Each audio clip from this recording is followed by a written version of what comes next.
اللہ اکبر۔ مکمل واقعہ بخاری و مسلم کے اندر بھی موجود ہے اور اسی مقام پر تفسیر کے باب کے اندر بھی موجود ہے کہ ایک آدمی کے پاس کچھ ضرورت تھی، حاجت تھی، وہ حاجت پوری کرنے کے لیے دوسرے ساتھی کے پاس جاتا ہے اور اسے کہتا ہے کہ 1000 دینار مجھے قرض کے طور پر دے دو، امانت کے طور پر دے دو، میں تمہیں فلاں تاریخ کو فلاں دن میں تمہیں واپس کر دوں گا۔ اللہ، وہ ساتھی کہتا ہے قرض تو میں تمہیں دے دوں گا، لیکن اس کے لیے کچھ گواہ کی ضرورت پڑتی ہے، کچھ ذمہ داری کی ضرورت پڑتی ہے۔ تیرا گواہ کون ہوگا، تیرا ذمہ وار کون ہوگا؟ اس نے کہا آس پاس دیکھنے کے بعد کہ اب میرے پاس یہاں تو کوئی گواہ بھی موجود نہیں ہے جو میری گواہی دے، اور نہ کوئی ایسا ذمہ اٹھانے والا ہے کہ میری ذمہ داری قبول کر لے۔ اس نے کہا میں گواہ بناتا ہوں اللہ کریم کو، اللہ کریم میرا گواہ ہے، میں اس کو گواہ بنا رہا ہوں۔ وہ قرض دینے والا کہتا ہے تو ذمہ دار کس کو بنائے گا؟ اس نے کہا ذمہ وار بھی میرا اللہ کریم ہے، گواہ بھی اللہ کو بنا دیا،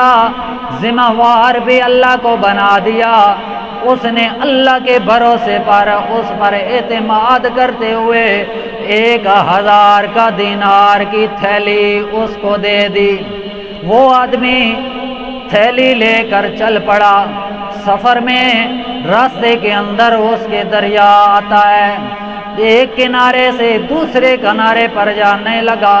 جاتے ہوئے اس نے اپنی ضرورت پوری کر لی۔ چلتے چلتے وہ وقت بھی آ گیا جس وقت اس وقت کا انتظار تھا، جس وقت اس نے قرض دار کو اس کی رقم واپس کرنی تھی، 1000 دینار واپس کرنے تھے۔ وہ دن بھی آ گیا۔ ادھر سے صبح سے وہ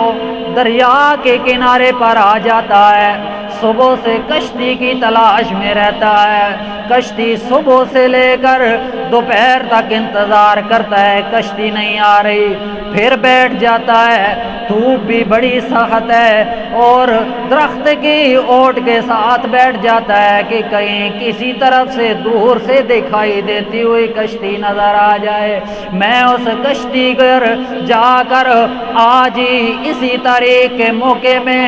میں اس کو اس کی رقم واپس کر کے آ جاؤں۔ کیوں؟ اس لیے میں اس کا چیتا رکھتا ہوں، اس لیے اس کا ذمہ داری بھی میں نے اللہ کریم کے ذمہ لگائی ہے، گواہ بھی اللہ کریم کو میں نے بنایا ہے۔ اب اگر میں نے امانت اس کو آج کے دن واپس نہ کی تو اس کے ذہن کے اندر ہی جائے گا کہ اس نے گواہ تو اللہ کریم کو بنایا تھا، اس نے ذمہ وار بھی اللہ کریم کو بنایا تھا۔ اب وہ کتنا جھوٹا اور بے ایمان نکلا ہے کہ موقع پر وہ آ کر مجھے رقم واپس نہیں کر رہا۔ وہ صبح سے لے کر شام تک انتظار کرتا رہا، دریا کے کنارے پر بیٹھا رہا، اسے کشتی وہاں نہ ملی، حتیٰ کہ شام ہو گئی۔ اس نے کہا ابھی اندھیرا ہو رہا ہے، کشتی تو مل نہیں رہی، چلو کل کوشش کریں گے۔ اتنے میں اسے ذہن کے اندر ایک ترتیب آئی کہ ایسا نہ کروں کہ ایک درخت سے لکڑی کاٹ لوں۔ اللہ اکبر۔ اس نے سوچا، دھیان لگایا، اس کو سمجھ آ گئی کہ یہ ایک حل ہے، اگر یہ حل میں کر لوں تو گویا کہ اللہ تبارک و تعالیٰ میری امانت اس تک پہنچا دے۔ اللہ، اس نے درخت کی لکڑی کاٹی، درمیان میں سے اس کو کلہاڑی سے کھوکھلا کیا،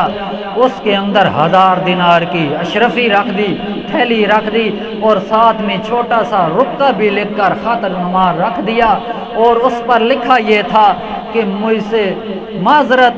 مجھے معافی دینا، میں آج کے وقت نہیں آ سکا، میں صبح سے شام تک کشتی کی تلاش میں رہا، کشتی مجھے نہیں ملی، لہٰذا میں لکڑی کے اندر کاٹ کر یہ امانت تیری طرف لوٹا رہا ہوں، جس آدمی کو پہنچے وہ فلاں آدمی تک پہنچا دے، باقی اللہ کے توکل پر اس نے بھیج دی۔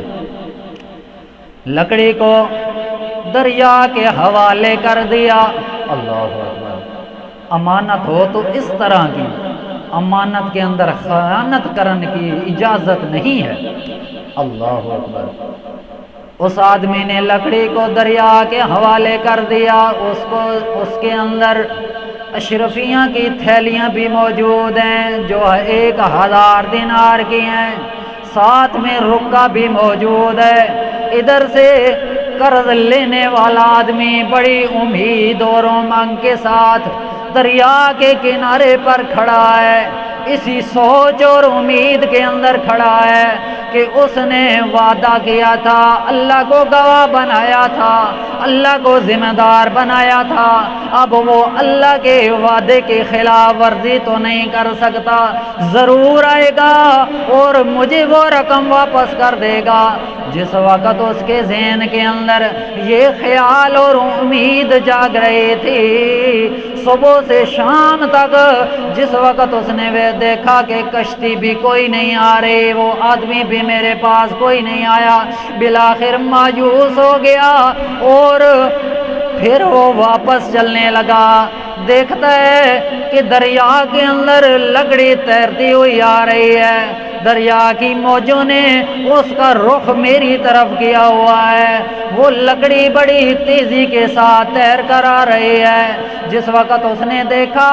اس نے کہا چلو یار، صبح سے شام تک انتظار تو کی ہے لیکن وہ آدمی ابھی تک آیا نہیں، پتہ نہیں شاید کوئی مجبوری بن گئی ہوگی، کوئی اور حاجت اس کو آ گئی ہوگی، یا اس کو 1000 دینار ابھی اکٹھا نہیں ہوئے ہوں گے، لہذا چلو میں نے تھوڑی اور مہلت دے دی اس کو،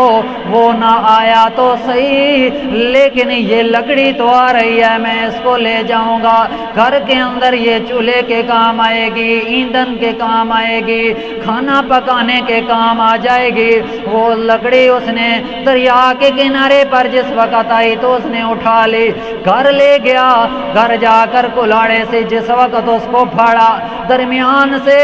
اشرفیوں کی تھیلی کھنکھناتی ہوئی باہر آ گئی، زمین پر بکھرنی شروع ہو گئی، اتنے میں دیکھتا ہے کہ درمیان میں سے ایک رکا بھی لکھا ہوا نظر آ گیا۔ اللہ اکبر، وہی رکا جو اس آدمی نے تھیلی کے ساتھ لکھ کر ڈالا تھا اور ساتھ میں یہ پیغام بھی ڈالا تھا کہ میں نے اللہ کو بھی حاضر ناظر سمجھے ہوئے اللہ کو گواہ بنایا تھا، اللہ کو ذمہ دار بنایا تھا، اور آج میں اس مجبوری کی وجہ سے آپ تک نہیں پہنچ سکا، یا کسی اور کے ہاتھ میں اگر یہ رکا جائے تو یہ اشرفیوں کی تھیلی فلاں آدمی تک پہنچا دینا۔ تو جس آدمی نے کے پاس وہ تھیلی آئی اور رکا پڑا، اس نے کہا، وہ بہت حیران بھی ہوا اور خوش بھی ہوا۔ اللہ اکبر، اس کے چہرے کی رونق تر و تازہ ہو گیا اور خوشگوار چہرہ ہو گیا، اور خوشی سے اس کے لیے دعا کرنے لگا، کہنے لگا، اے اللہ کریم، تیری امانت کے اندر تجھے گواہ بنانے کے لیے تیرے وعدے کے خلاف ورزی اس نے نہیں کی، تیری امانت کے اندر اس نے خیانت نہیں کی، اس نے جوں توں کر کے میرے تک یہاں رقم پہنچا دی ہے، اے اللہ کریم تو اس کے لیے رزق کے دروازے ہی کھول دے۔ اللہ اکبر، اس کے لیے رزق کے دروازے کھول دے۔ وہ آدمی چند دنوں بعد قرض دینے والا آدمی پھر وہاں اس آدمی کے پاس پہنچ گیا۔ چند دیر گزرتے ہیں، دن گزرنے کے بعد جس وقت وہ وہاں آیا، آگے ان کی منت سماجت کرنے لگا، معذرت کرنے لگا کہ میرے سے بہت غلطی ہو گئی، میں صبح سے شام تک اس نے یہ نہیں بتایا کہ میں آیا رہا کنارے پر لیکن مجھے کشتی نہیں ملی، یہ بات اس نے نہیں کی، اس نے کہا مجھ سے بہت بڑی غلطی ہو گئی ہے، معافی مانگتا ہوں، مجھ سے وقت پر ادائیگی نہیں ہو سکی، لہٰذا جوں کر مجھے یہ پیسے اور رقم ملی ہے، دینار ملے ہیں، اب میں آپ کی خدمت کے اندر حاضر ہو گیا ہوں، اب یہ دینار قبول کر لیجئے اور مجھے معاف کر دیجئے۔ اس نے کہا خوشی تو مجھے بہت زیادہ ہوئی ہے، لیکن یہ دینار تو اپنے پاس رکھ لے۔ وہ حیران ہوا، پریشان ہوا کہ میں یہ دینار اپنے پاس کیوں رکھوں؟ یہ تو تیری امانت تھی، تو نے قرض دیا تھا، میں تجھے لٹانے کے لیے آیا ہوں۔ اس نے کہا تو نے جو پہلے رقم میرے تک لٹائی تھی اور اللہ کے حوالے کر دیا تھا، اللہ کے توکل اور بھروسے پر اس لکڑی کے اندر رکھ کر دریا کے حوالے کر دی تھی، وہ رقم میرے تک پہنچ گئی ہے، اب یہ رقم تو واپس لے جا، اس رقم کی مجھے ضرورت نہیں ہے۔ تیری امانت اللہ کریم نے تیری لاج رکھتے ہوئے، تیرے اللہ کو گواہ بناتے ہوئے، اللہ کو حاضر ناظر کرتے ہوئے جو تو نے وعدہ کیا تھا، اللہ کریم نے اس وعدے کو پورا کر دیا ہے، تیری امانت میرے پاس اسی دن پہنچ گئی۔ تو مطلب یہ ہوا، معلوم یہ ہوا، سبق اس واقعے سے ہمیں یہ ملا کہ بعض لوگ ایسے ہوتے ہیں کہ اگر کسی کے ساتھ کوئی ادھار والا معاملہ ہو، امانت والا معاملہ ہو، کوئی لین دین والا معاملہ ہو، تو اس عین وقت پر اس کو ادا کرنے کی وہ طاقت رکھتے ہیں، اور بعض لوگ ایسے ہوتے ہیں کہ اس کو معمولی سمجھتے ہیں۔ ہمیں ان لوگوں سے اللہ تبارک و تعالیٰ بچائے، اور اللہ تبارک و تعالیٰ اپنے دین کی صحیح خدمت کرنے کی توفیق عطا فرمائے، دین کو سمجھنے کی توفیق عطا فرمائے، قرآن و سنت پر چلنے کی توفیق عطا فرمائے، ایمانداری کے ساتھ امانت داری بھی اللہ تبارک و تعالیٰ ہم سے شریعت کے مطابق صحیح انسانیت کے ناطے کے ساتھ قبول و منظور اور لین دین کے معاملات کو طے کرنے کی توفیق عطا فرمائے۔ وآخر دعوانا ان الحمد للہ رب العالمین۔